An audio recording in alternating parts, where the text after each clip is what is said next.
2023 की शुरुआत दिल्ली की सड़कों पर एक ऐसी घटना लेकर आई जिसने पूरे देश को अंदर तक हिला दिया। नया साल, नई उम्मीदें और जश्न का माहौल। लेकिन इसी जश्न के बीच एक ऐसी रात आई जो हमेशा के लिए एक दर्दनाक याद बन गई। एक युवा लड़की अपने काम से लौट रही थी।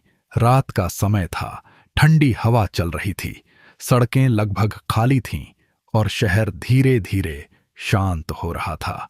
वो लड़की अपनी रोज की तरह घर पहुंचने की कोशिश कर रही थी। उसे नहीं पता था कि ये रास्ता उसकी जिंदगी का आखिरी रास्ता बनने वाला है।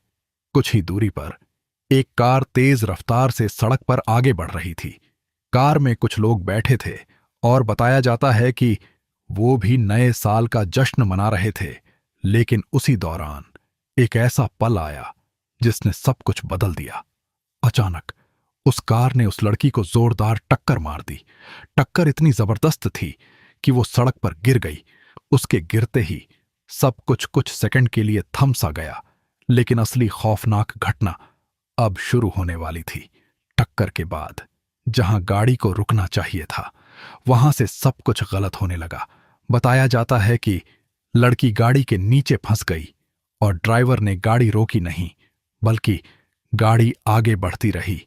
धीरे धीरे वो लड़की सड़क पर घिसटने लगी। पहले कुछ मीटर, फिर कुछ 100 मीटर और फिर कई किलोमीटर तक। रात की सड़कों पर एक इंसान को घसीटा जा रहा था। उसका शरीर सड़क से टकराता हुआ टूटता चला जा रहा था। लेकिन गाड़ी नहीं रुकी। ये सिर्फ एक हादसा नहीं था, ये एक ऐसी स्थिति थी जहां हर सेकंड जिंदगी और मौत के बीच का फर्क बनता जा रहा था। सबसे डरावनी बात यह थी कि ये सब एक बड़े शहर में हो रहा था, जहां हर जगह कैमरे लगे हैं, जहां लोग रहते हैं, जहां रात में भी गाड़ियां चलती हैं। लेकिन उस रात कोई उसे बचाने नहीं आया। ना किसी ने गाड़ी रोकी, ना किसी ने मदद की। जैसे सब कुछ सामान्य हो। जब सुबह हुई और ये मामला सामने आया तो पूरे शहर में सनसनी फैल गई। लोगों को यकीन नहीं हो रहा था कि ऐसा भी हो सकता है, एक लड़की को इतनी लंबी दूरी तक घसीटा जाए और किसी को पता ही न चले। पुलिस ने तुरंत जांच शुरू की। सीसीटीवी फुटेज खंगाली गई, गाड़ी की पहचान की गई और उसमें बैठे लोगों को हिरासत में लिया गया। पूछताछ शुरू हुई और कई सवाल सामने आने लगे। आरोपियों ने कहा कि उन्हें इस बात का पता ही नहीं था कि लड़की उनकी गाड़ी के नीचे फंसी हुई है। उन्होंने दावा किया कि उन्हें कुछ महसूस नहीं हुआ। लेकिन ये बात लोगों को समझ नहीं आई, क्योंकि इतनी लंबी दूरी तक कुछ भी महसूस न होना लगभग असंभव लगता है। जांच में हर एंगल से इस घटना को समझने की कोशिश की गई।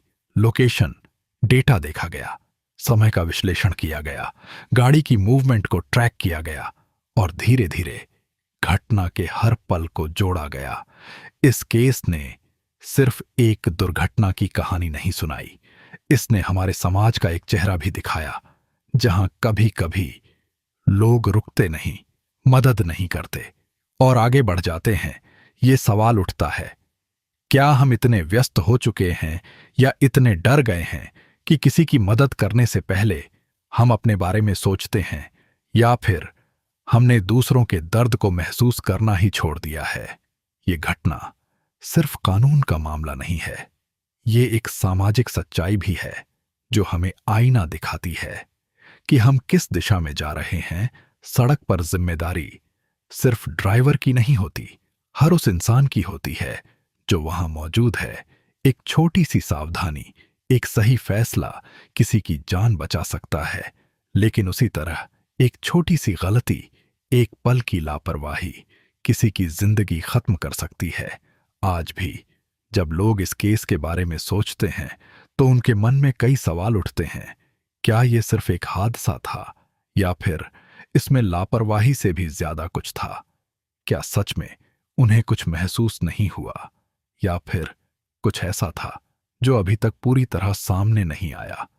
ये केस सिर्फ एक घटना नहीं है, ये एक याद दिलाने वाला सच है कि जिंदगी कितनी नाजुक है और हमारी एक गलती किसी के लिए सब कुछ खत्म कर सकती है।